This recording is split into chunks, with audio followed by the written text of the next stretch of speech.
ദൈവമക്കളോടൊപ്പം എളിയവനും സംബന്ധിക്കുവാൻ ഇങ്ങനെ ഒരു സാവകാശം എളിയവനായ ദൈവം ഒരുക്കി തന്ന ഓർത്ത് ഞാൻ ദൈവത്തെ സ്തുതിക്കുന്നു, മഹത്വപ്പെടുത്തുന്നു.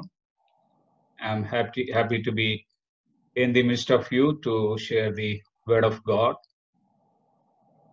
As we all are going through a very tough situation nowadays worldwide, in this situation, as a Christian, how are we setting our Christian life? നമ്മളൊരു വല്ലാത്തൊരു പ്രതിസന്ധി കൂടിയാണ് കടന്നു പോകുന്നത്. ഈ ഒരു സാഹചര്യത്തിൽ നമ്മുടെ ക്രിസ്തീയ ജീവിതം നമ്മൾ എങ്ങനെയാണ് നിലനിർത്തിക്കൊണ്ടു പോകുന്നത് എന്ന് നമ്മൾ ഈ ദിവസങ്ങളധികമായി ചിന്തിക്കേണ്ടിയിരിക്കുകയാണ്. എൻ്റെ മനസ്സിൽ കൂടി കടന്നുപോയതായ ഒരു ദൈവചിന്ത എന്ന് നിങ്ങളുമായി പങ്കുവയ്പ്പാൻ തക്കവണ്ണം ഞാൻ ആഗ്രഹിക്കുന്നു. അതിനായിട്ട് book of Genesis chapter 3 verse 8, ഉൽപ്പത്തി പുസ്തകം 3-ാം അധ്യായത്തിന്റെ 8-ാമത്തെ വാക്യം. They heard the voice of the Lord God walking in the garden in the cool of the day. വൈകുന്നേരമായപ്പോൾ യഹോവയായ ദൈവം തോട്ടത്തിൽ നടക്കുന്ന കാലച്ച അവർ കേട്ടു. We hear lot of voices in our daily life. Voice of the people talking, voice of the TV, and voice of the vehicles passing. A lot of voices we are hearing in our daily life. But God is asking every one of us, are we hearing the voice of the Lord God walking towards us? നമ്മുടെ ജീവിതത്തിലേക്ക്, നമ്മുടെ അടുക്കിലേക്ക് നടന്നു വരുന്നതായ ദൈവത്തിന്റെ കാലൊച്ചയുടെ ശബ്ദം നമ്മൾ കേൾക്കുന്നുണ്ടോ എന്നുള്ളതാണ്. മറ്റു ധാരാളം ശബ്ദങ്ങൾ നമ്മൾ കേൾക്കുന്നുണ്ട്. എന്നാൽ ദൈവത്തിന് നമ്മോട് ചോദിക്കുവാനുള്ളത്, നമ്മുടെ ജീവിതത്തിന്റെ അടുക്കിലേക്ക് നടന്നു വരുന്നതായ ദൈവത്തിന്റെ കാലൊച്ചയുടെ ശബ്ദം നമ്മൾ കേൾക്കുന്നവരാണോ എന്ന്. നമുക്കറിയാം, ദൈവം മനുഷ്യനെ സൃഷ്ടിച്ചത് വളരെ അത്ഭുതകരമായ രീതിയിലാണ്. God created man little lower than the angels and crowned him with glory and honor. That what we read in Psalms 8. ദൂതന്മാരെക്കാൾ അല്പം മാത്രം താഴ്ത്തി മനുഷ്യനെ സൃഷ്ടിച്ചിട്ട് അവന് തേജസ്സും ബഹുമാനവും അണിയിച്ചിരിക്കുന്നു. God crowned him with glory and honor. അപ്പോൾ മറ്റ് സൃഷ്ടികളെ സൃഷ്ടിച്ചതുപോലെയല്ലായിരുന്നു ദൈവം മനുഷ്യനെ സൃഷ്ടിച്ചത്. പ്രത്യേകമായ നിലയിൽ, പ്രത്യേകമായ ടാർജറ്റോട് കൂടിയായിരുന്നു മനുഷ്യനെ ദൈവം സൃഷ്ടിക്കുവാൻ തക്കവണ്ണം ഇടയായി തീർന്നത്. How preciously God created man. We can read in chapter 1 verse 26. There we read, let us make man in our image and after our likeness. അനന്തരം ദൈവം നാം നമ്മുടെ സ്വരൂപത്തിൽ നമ്മുടെ സാദൃശ്യപ്രകാരം മനുഷ്യനെ ഉണ്ടാക്കുക. See, there are number of people you can see that what that word it says naam, namude, let us, our. So there are more than one people. So they together saying, let us make man. Let us make man in our image. So who are these people?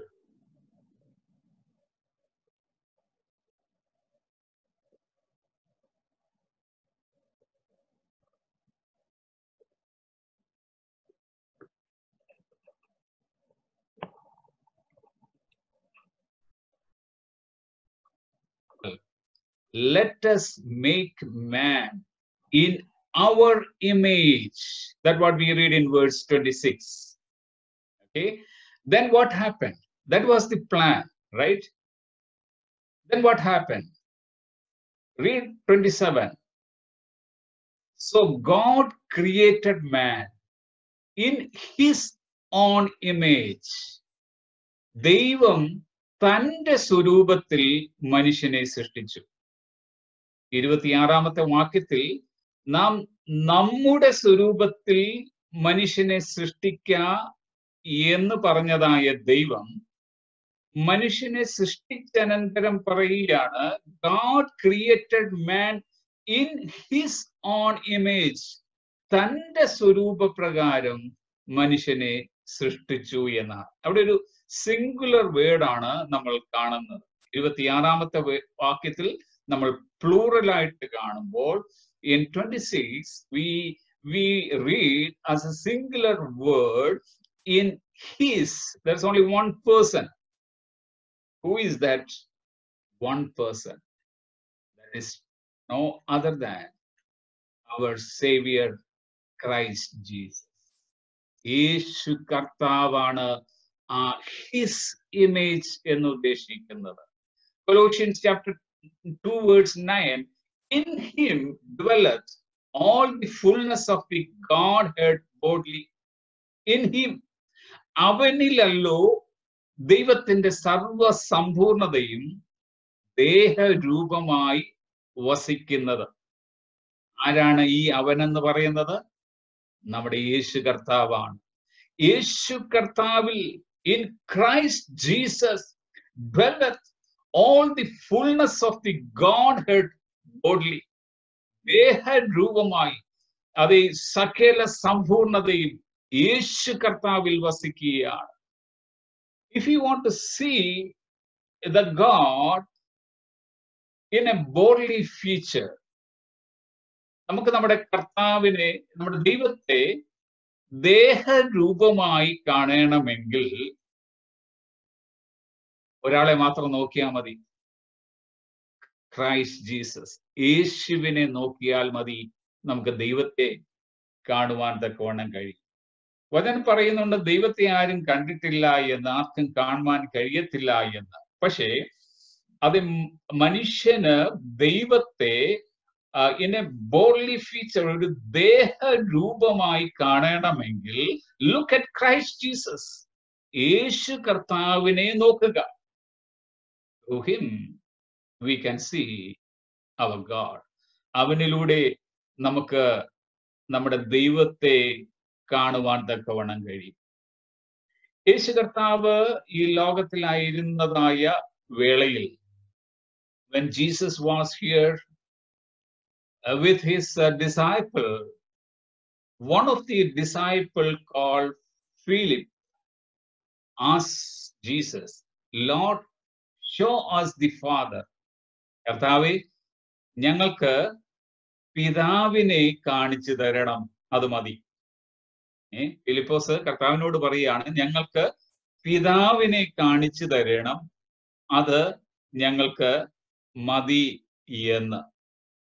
നോക്കണം, യേശു കർത്താവിനോടൊപ്പം 3.5 വർഷക്കാലം നടന്നവരായ ശിഷ്യന്മാരിൽ ഒരുവനാണ് ഈ ചോദ്യം ചോദിക്കുന്നത്.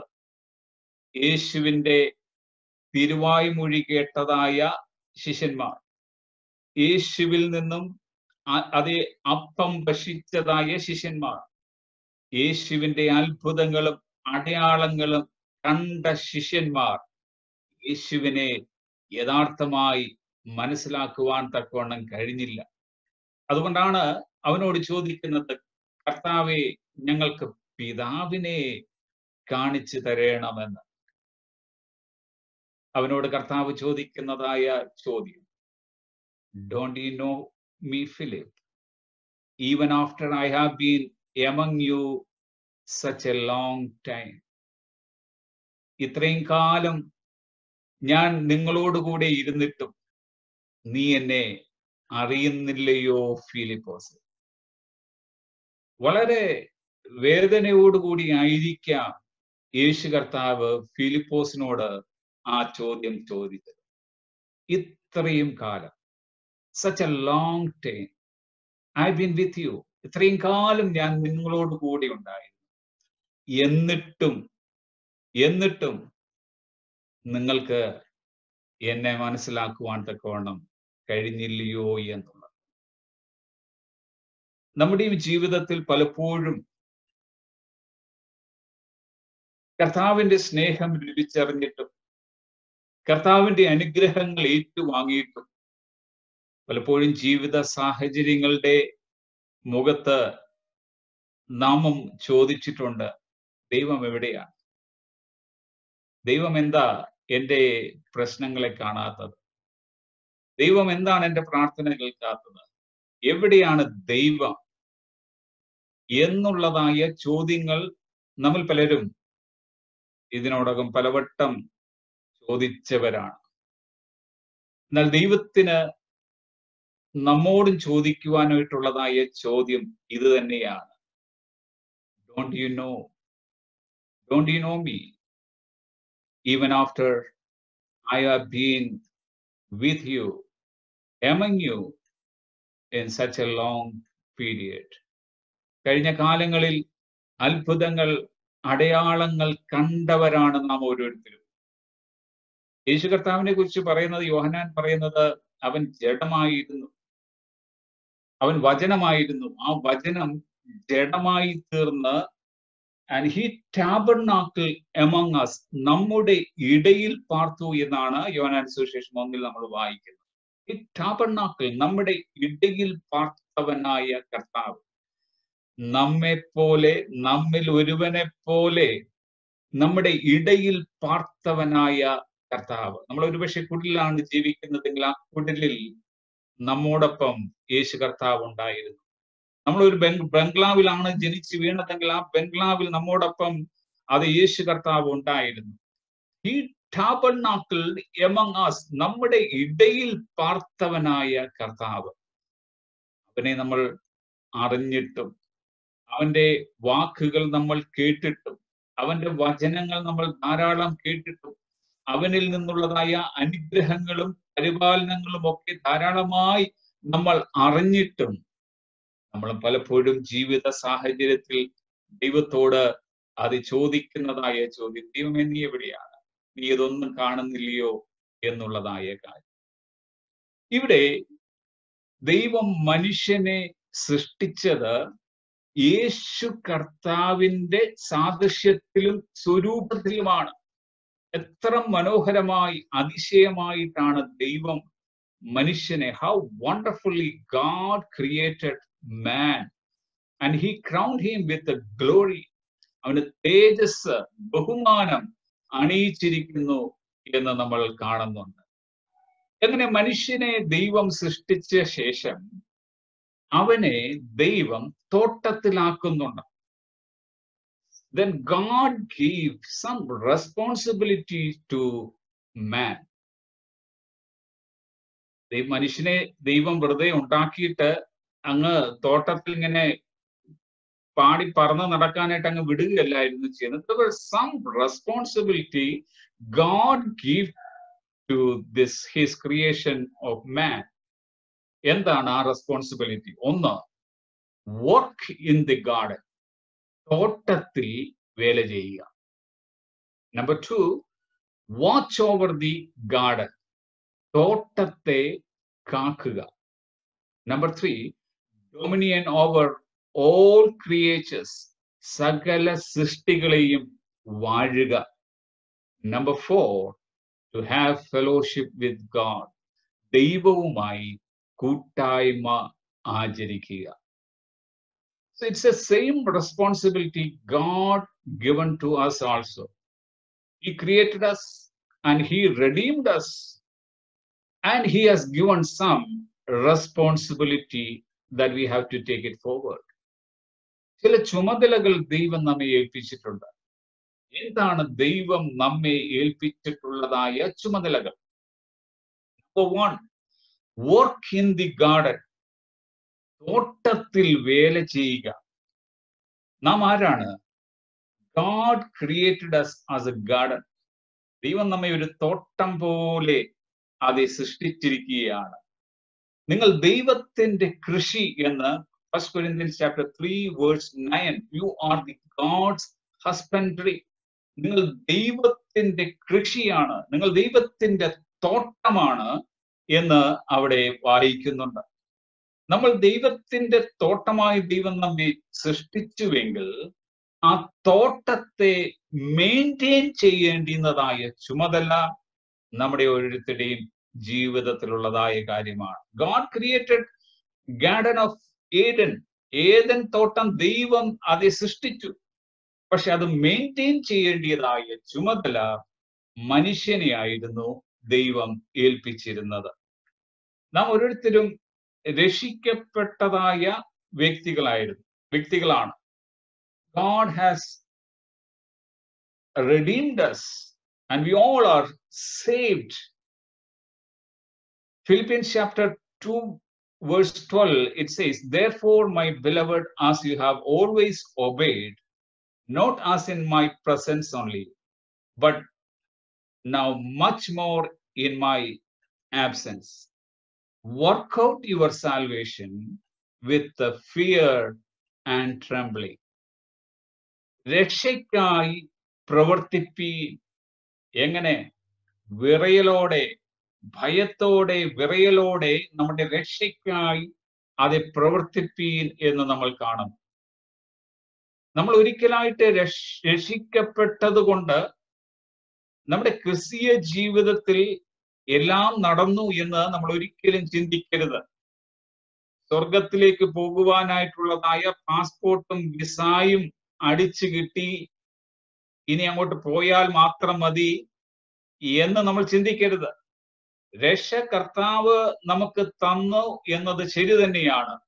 എന്നാൽ രക്ഷ നമ്മൾ maintain ചെയ്യുന്നവരായിരിക്കണം. ഈ തോട്ടത്തിൽ നമ്മൾ വേല ചെയ്യുന്നവരായിരിക്കണം. രക്ഷയ്ക്ക് വേണ്ടി പ്രവർത്തിക്കുവാനല്ല. കാരണം Lord has done everything for our salvation. നമ്മുടെ രക്ഷയ്ക്ക് വേണ്ടിയതായ എല്ലാ കാര്യങ്ങളും ദൈവം ചെയ്തു കഴിഞ്ഞിരിക്കുകയാണ്. ഇനി നമ്മൾ രക്ഷയ്ക്ക് വേണ്ടി പ്രവർത്തിക്കേണ്ടതായ കാര്യം വേണ്ട. പക്ഷേ ഇവിടെ നമ്മൾ വായിക്കുന്നത് ഫിലിപ്പിയ ലേഖനത്തിൽ വർക്ക് ഔട്ട് യുവർ സാൽവേഷൻ, രക്ഷയ്ക്കായി പ്രവർത്തിപ്പീൻ എന്നാണ്. It's not work out for your salvation. നിങ്ങളുടെ രക്ഷയ്ക്ക് വേണ്ടി പ്രവർത്തിക്കുവാനല്ല പറഞ്ഞിരിക്കുന്നത്, രക്ഷയ്ക്കായി പ്രവർത്തിപ്പീൻ. രക്ഷ നമുക്ക് കിട്ടിയിരിക്കുകയാണ്. We should maintain that salvation with fear and trembling. നോക്കണം, ഭയത്തോടും വിറയലോടും കൂടി വേണം നമ്മളെ രക്ഷയ്ക്കായി അത് പ്രവർത്തിക്കേണ്ടത്. In salvation there are 3 stages and 3 experiences. One is past, one is present, and one is in the future. ഒന്ന് കഴിഞ്ഞ കാലത്തിൽ സംഭവിച്ചതാണ്. അതാണ് we are saved. നമ്മൾ രക്ഷിക്കപ്പെട്ടവരാണ്. In Romans chapter 10 verse 9 it says, if you declare with your mouth Jesus is Lord and believe in your heart that God raised him from dead, you will be saved. യേശു കർത്താവിനെ വായ് കൊണ്ട് ഏറ്റുപറയുകയും ദൈവം അവനെ മരിച്ചവരുടെ ഇടയിൽ നിന്നും ഉയർത്തെഴുന്നേൽപ്പിച്ചു എന്ന് നിങ്ങൾ ഹൃദയം കൊണ്ട് വിശ്വസിക്കുകയും ചെയ്താൽ നിങ്ങൾ രക്ഷിക്കപ്പെടും. അങ്ങനെയുള്ളതായ ഒരു അനുഭവം പ്രാപിച്ചവരാണ് നമ്മൾ ഓരോരുത്തരും, ഇല്ലേ? നമ്മൾ 10 വർഷം മുമ്പ്, 20 വർഷം മുമ്പ്, അങ്ങനെ പല കാലക്കണക്കുകൾ നമുക്ക് പറയുവാനായിട്ടുണ്ടായിരിക്കാം. രക്ഷിക്കപ്പെട്ടതിന്റെ ചരിത്രം എന്ന് പറയുന്നത് അത് നമ്മുടെ ജീവിതത്തിൽ സംഭവിച്ചതായ കാര്യമാണ്. It happened in the past. We are saved. And the second experience is that we are being saved. That is the present condition. നമ്മൾ രക്ഷിക്കപ്പെട്ടുകൊണ്ടിരിക്കണം. നമ്മുടെ ദൈനംദിന ജീവിതത്തിൽ നമ്മൾ രക്ഷിക്കപ്പെട്ടുകൊണ്ടിരിക്കണം. അതാണ് Philippians chapter 2 verse 12. It says, work out your salvation. It's a daily process. Work out your salvation. Being saved. തീർന്നില്ല. We will be saved. അങ്ങനെ നമ്മുടെ present കാലഘട്ടത്തിൽ if you are being saved, and in one day we will be saved. ഒരിക്കൽ നമ്മൾ രക്ഷിക്കപ്പെടുവാൻ തക്കവണ്ണം ഇടയായി. Matthew chapter 24 verse 13 says, but he that shall endure unto the end, the same shall be saved. അവസാനം വരെ സഹിച്ചു നിൽക്കുന്നവൻ രക്ഷിക്കപ്പെടും. അപ്പോൾ നമ്മൾ ഒരു കാലത്ത് രക്ഷിക്കപ്പെട്ടവരാണ്. ഇപ്പോൾ നമ്മുടെ ദൈനംദിന ജീവിതത്തിൽ രക്ഷിക്കപ്പെട്ടുകൊണ്ടിരിക്കുന്നു. നമ്മൾ ഇനി ഒരു നാൾ രക്ഷിക്കപ്പെടും.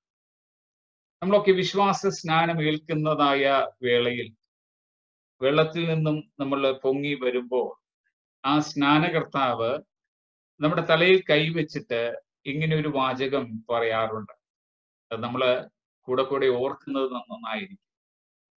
മരണപര്യന്തം വിശ്വസ്തനായിരിക്കുക, എന്നാൽ നീ ജീവകിരീടം പ്രാപിക്കും. അതിന്റെ അർത്ഥം എന്താണ്? നീ രക്ഷിക്കപ്പെട്ടു എന്നുള്ളത് ശരി തന്നെയാണ്, നീ സ്നാനപ്പെട്ടു എന്നുള്ളത് ശരി തന്നെയാണ്. എന്നാൽ ഒരു condition. What is that condition? മരണപര്യന്തം വിശ്വസ്തനായിരിക്കുക. നീ സ്നാനപ്പെട്ടുകൊണ്ട് സ്വർഗത്തിൽ പോകത്തില്ല. മരണപര്യന്തം വിശ്വസ്തനായിരിക്കുക. എന്നാൽ മാത്രമേ നിങ്ങൾക്ക് ജീവകിരീടം പ്രാപിക്കുവാൻ തക്കവണ്ണം കഴിയൂ. അപ്പോൾ see, the number one responsibility God given to us is that work in the garden. Work in the garden. We should maintain our salvation. Number two, watch over the garden. തോട്ടത്തെ നമ്മളെ കാക്കുന്നവരായിരിക്കണം. സോ അങ്ങനെയെങ്കിൽ we are the watchmen. നമ്മളൊക്കെ ആരാണ്? കാവൽക്കാരാണ്. ആരുടെ കാവൽക്കാർ? നമ്മുടെ തന്നെ കാവൽക്കാരാണ്. നമുക്കറിയാം, വലിയ എസ്റ്റേറ്റും ബംഗ്ലാവും ഒക്കെ ഉള്ളവർ അവിടെ സെക്യൂരിറ്റി ഗാർഡിനെ നിയമിച്ചാക്കാറുണ്ട്, അല്ലേ? ആ ബംഗ്ലാവിനെ നോക്കുവാനായിട്ട്, അല്ലെങ്കിൽ ആ എസ്റ്റേറ്റിനെ ടേക്ക് കെയർ ചെയ്യാനായിട്ട് നമ്മൾ എങ്ങനെ പറയാണ്ട്, കെയർ ടേക്കർ, അതിനെ നോക്കാനായിട്ട് നമ്മൾ വാച്ച്മാൻമാരെ അത് അപ്പോയിന്റ് ചെയ്യാറുണ്ട്. അങ്ങനെ തന്നെ നമ്മുടെ ജീവിതത്തിൽ അതെ ദൈവത്തിന്റെ തോട്ടമായിരിക്കുന്നതായ നമ്മുടെ ജീവിതത്തിലെ വാച്ച്മാൻമാരാണ് നാം ഓരോരുത്തരും. എന്നാൽ പലപ്പോഴും നമ്മൾ സകല കാര്യങ്ങളും ദൈവത്തെ ഏൽപ്പിക്കുകയാണ് ചെയ്യുന്നത്. ദൈവമേ, നീ എന്റെ കാര്യം നോക്കിക്കൊള്ളണമേ, എന്റെ ജീവിതം ശ്രദ്ധിച്ചു കൊള്ളണമേ. We all give everything to God to take care of us. അങ്ങനെയല്ല, നമ്മുടെ ജീവിതത്തിലും ചില റെസ്പോൺസിബിലിറ്റീസ് ഉണ്ട്. നാം നമ്മെ തന്നെ സൂക്ഷിക്കുന്നവനായിരിക്കണം. കാരണം നമ്മുടെ ലക്ഷ്യത്തെ തെറ്റിക്കുവാൻ നമുക്ക് പിന്നാലെ നടക്കുന്നതായ ഒരു വ്യക്തിയുണ്ട്. That is devil. അവനെ പറ്റി പറയുകയാണ് Ephesians chapter 4 verse 27, give no place to the devil. പിശാചിന് നമ്മൾ ഇടം കൊടുക്കരുത്. പിശാചിന് നമ്മൾ ഇടം കൊടുക്കരുത്. Watch over. പിശാച് നമ്മുടെ ജീവിതത്തിൽ കയറാതിരിക്കുവാൻ തക്കവണ്ണം വാച്ച് ഓവർ. ഇതാണ് ആദാമിനും കൊടുത്തതായ responsibility. But he could not keep that responsibility. തോട്ടത്തെ കാക്കുവാൻ ആദാമിന് കഴിഞ്ഞില്ല. പിശാച് സർപ്പത്തിന്റെ രൂപത്തിൽ തോട്ടത്തിൽ കയറി.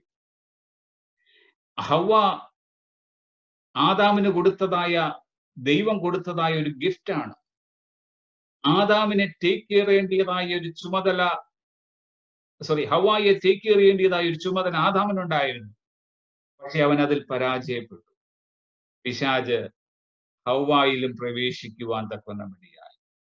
അതുകൊണ്ട് നമ്മുടെ ജീവിതത്തിൽ പിശാചിന് ഇടം കൊടുക്കാതെ we have to watch over our life. നമ്മുടെ ജീവിതത്തെ സൂക്ഷിക്കേണ്ടതായ ചുമതല നമുക്കുണ്ട് എന്നുള്ളതാണ്.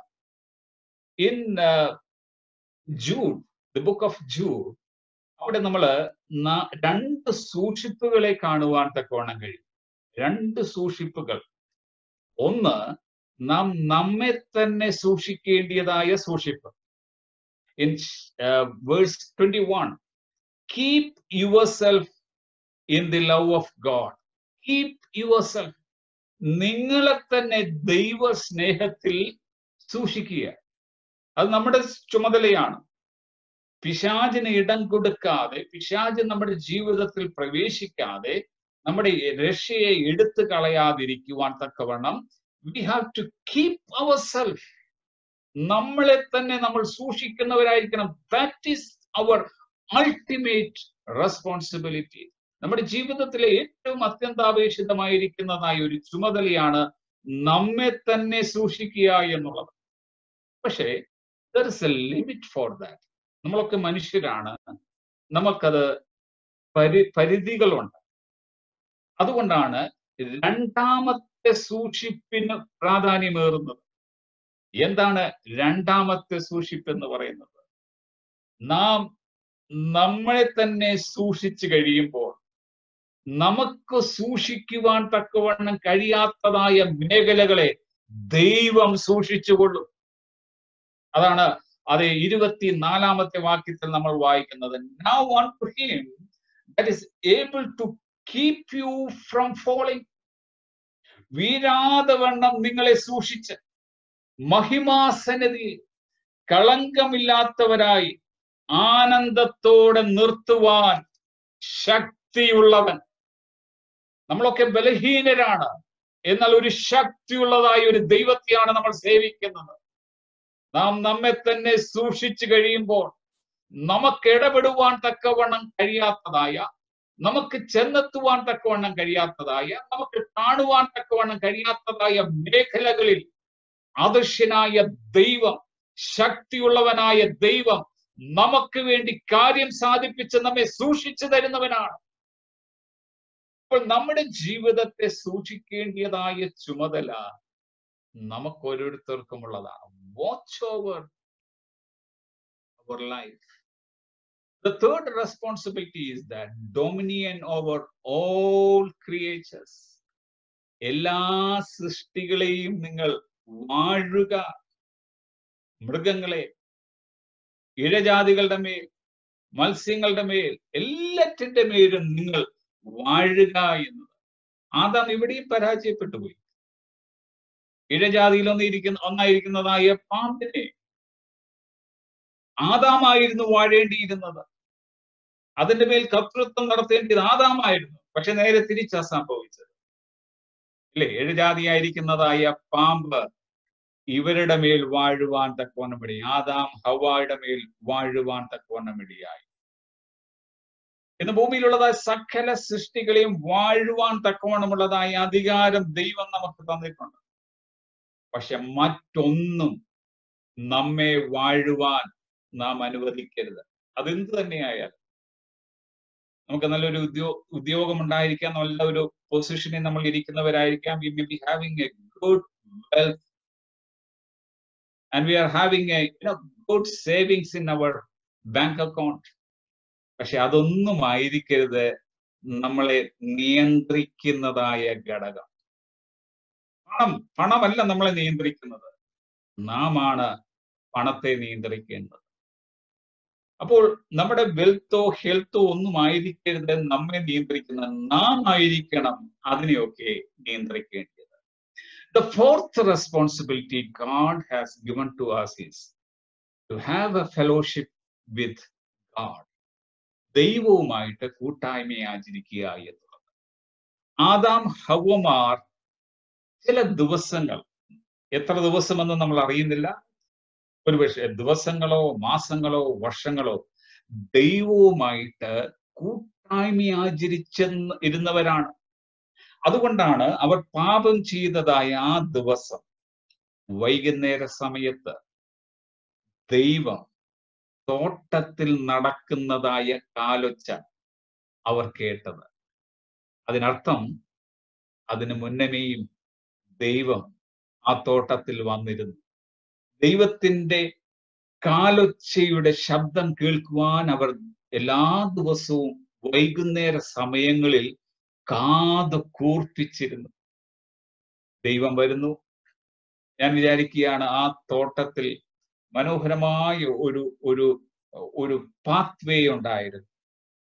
ആ വൈകുന്നേര സമയം ദൈവം ഇറങ്ങി വരുന്നതായ സമയത്ത് ആദാം ഹവ്വമാർ ആ പാത്വേയിൽ അവിടെ വെയിറ്റ് ചെയ്യും. ദൈവം ഇറങ്ങി വരുന്നു. And all that three, Adam, and in the centre God, and on the side Eve, they walk together through this pathway and they talk each other and they share thoughts. It was a great fellowship. മനോഹരമായ അത് കൂട്ടായ്മയുടെ അനുഭവങ്ങൾ അനുഭവിച്ചിരുന്നവരാണ് ഈ Adam ഹവ്വമാർ. എന്നാൽ അവർ ചെയ്യരുതാത്തതായ പാപം അവർ ചെയ്തു കഴിഞ്ഞപ്പോൾ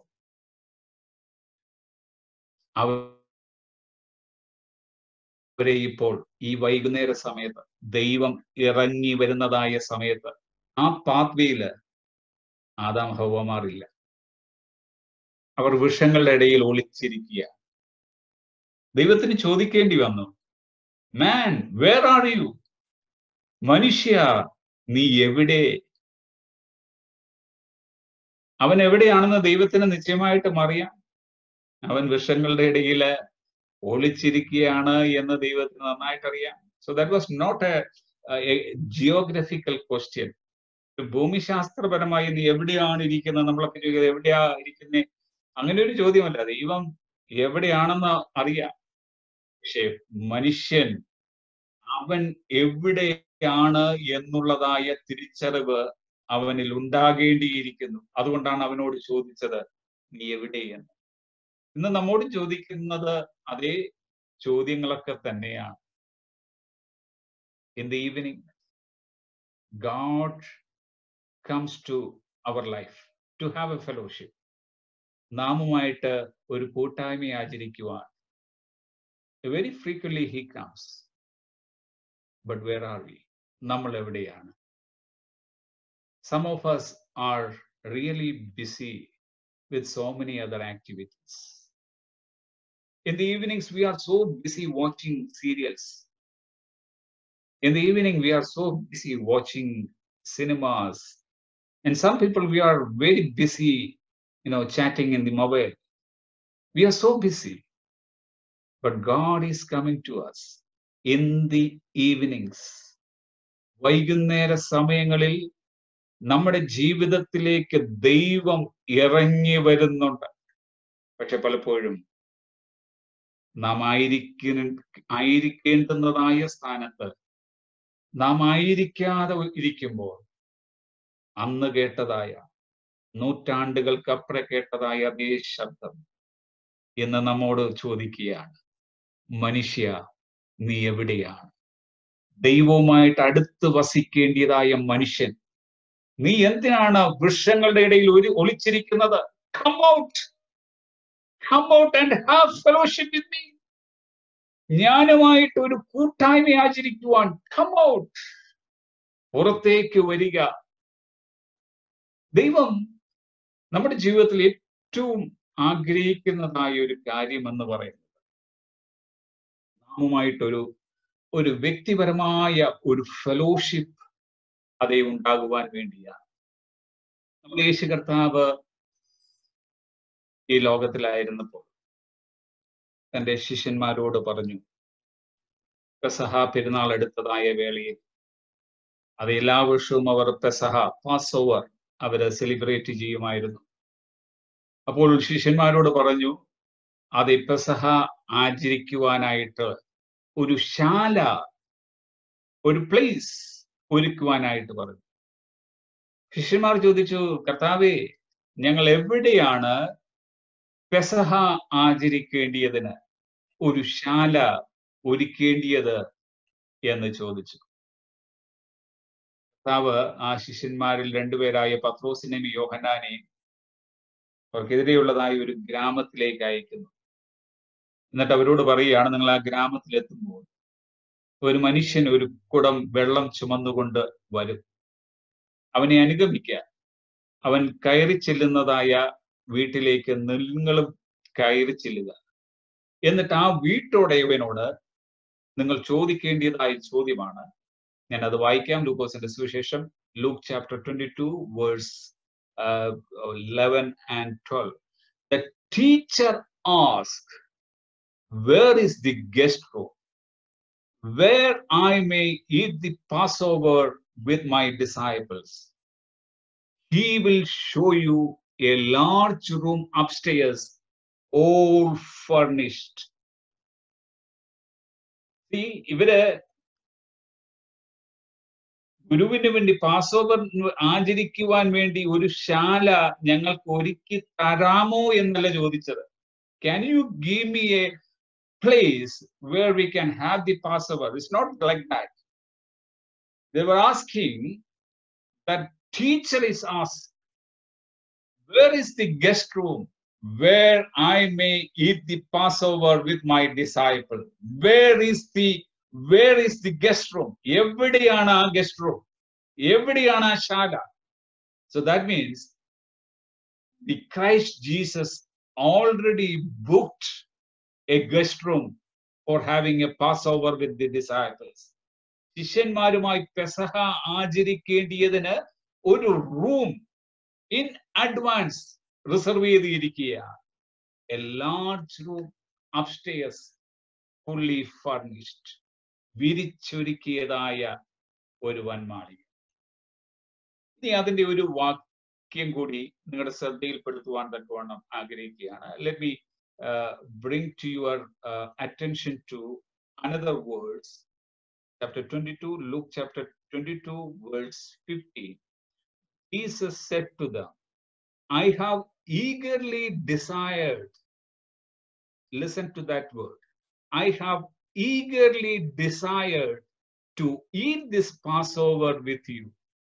I have eagerly desired to eat this Passover with you." ഈ പെസഹ നിങ്ങളോട് കൂടെ കഴിപ്പാൻ വാഞ്ചയോടെ ആഗ്രഹിക്കുന്നു.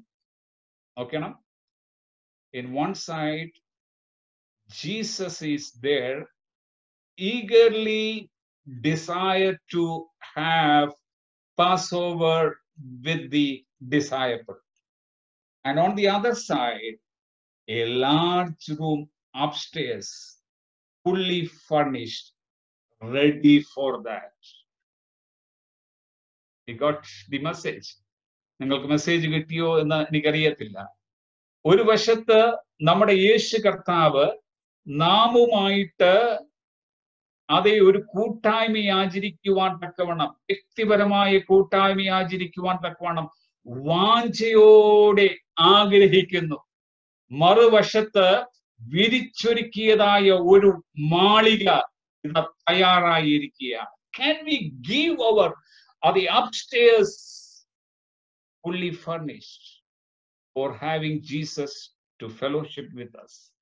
യേശു കർത്താവുമായിട്ട് ഒരു കൂട്ടായ്മ ആചരിക്കാൻ. It's not a so meeting. ഇത് ചർച്ചയിൽ വരുന്ന കാര്യമല്ല ഞാൻ പറയുന്നത്.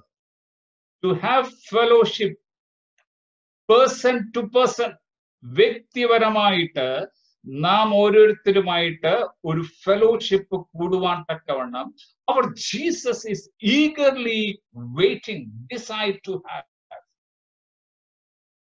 നമ്മുടെ ജീവിതത്തിന്റെ അപ്പർ റൂംസ്, നമ്മുടെ ജീവിതത്തിന്റെ മാളിക മുറി, വിരിച്ചൊരുക്കിയിരിക്കുന്നതായ മുറി. How many of us can say that, Lord, I am ready. My life is ready. It is fully furnished to receive you, to have the fellowship with you. നമ്മുടെ കർത്താവിന്റെ പ്രത്യേകത എന്ന് പറയുന്നത്,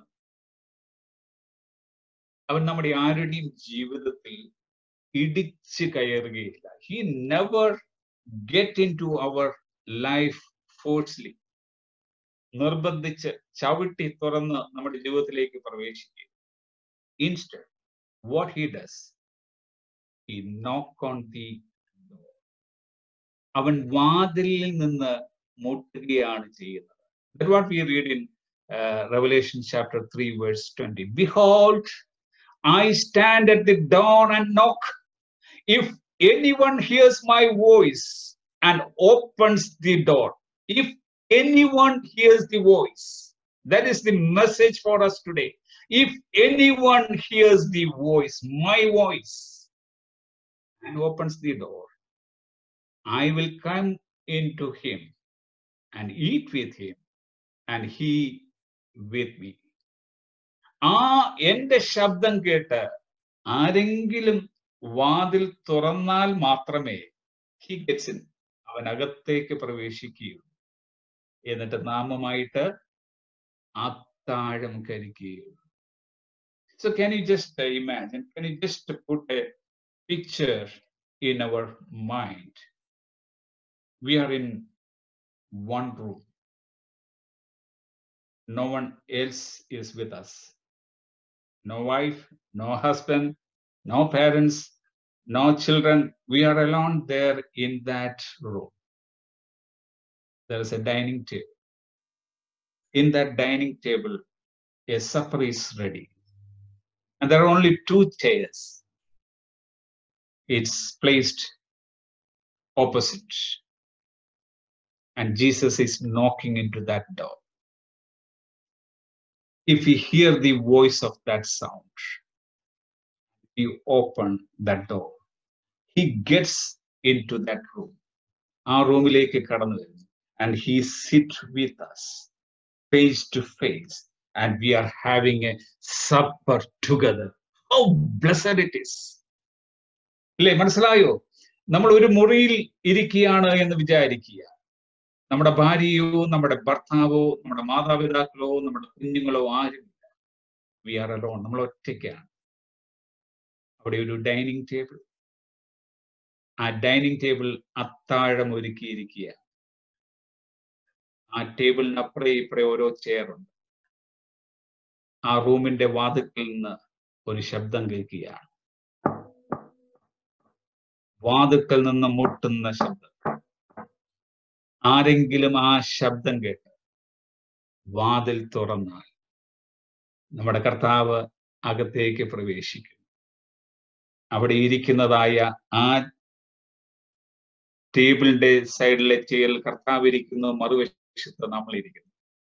നാമും കർത്താവുമായി മാത്രം ഇരുന്ന് അത്താഴം കഴിക്കുന്ന അനുഗ്രഹിക്കപ്പെട്ടതായ, that is a real heavenly experience fellowship. സ്വർഗീയ അനുഭവമുള്ളതായ ഒരു കൂട്ടായ്മയാണത്. ഇന്ന് എത്ര പേർക്ക് അതിന് താല്പര്യം? ഇന്ന് നമ്മളെല്ലാവരും ക്രിസ്ത്യാനികളാണ്. എല്ലാവരും പള്ളിയിൽ പോകുന്നുണ്ട്. എല്ലാവരും അത് കൂട്ടായ്മകളുണ്ട്, സഭയായിട്ടുള്ളതായ കൂട്ടായ്മകൾ. ഇപ്പോൾ അതിന് പറ്റുന്നില്ല.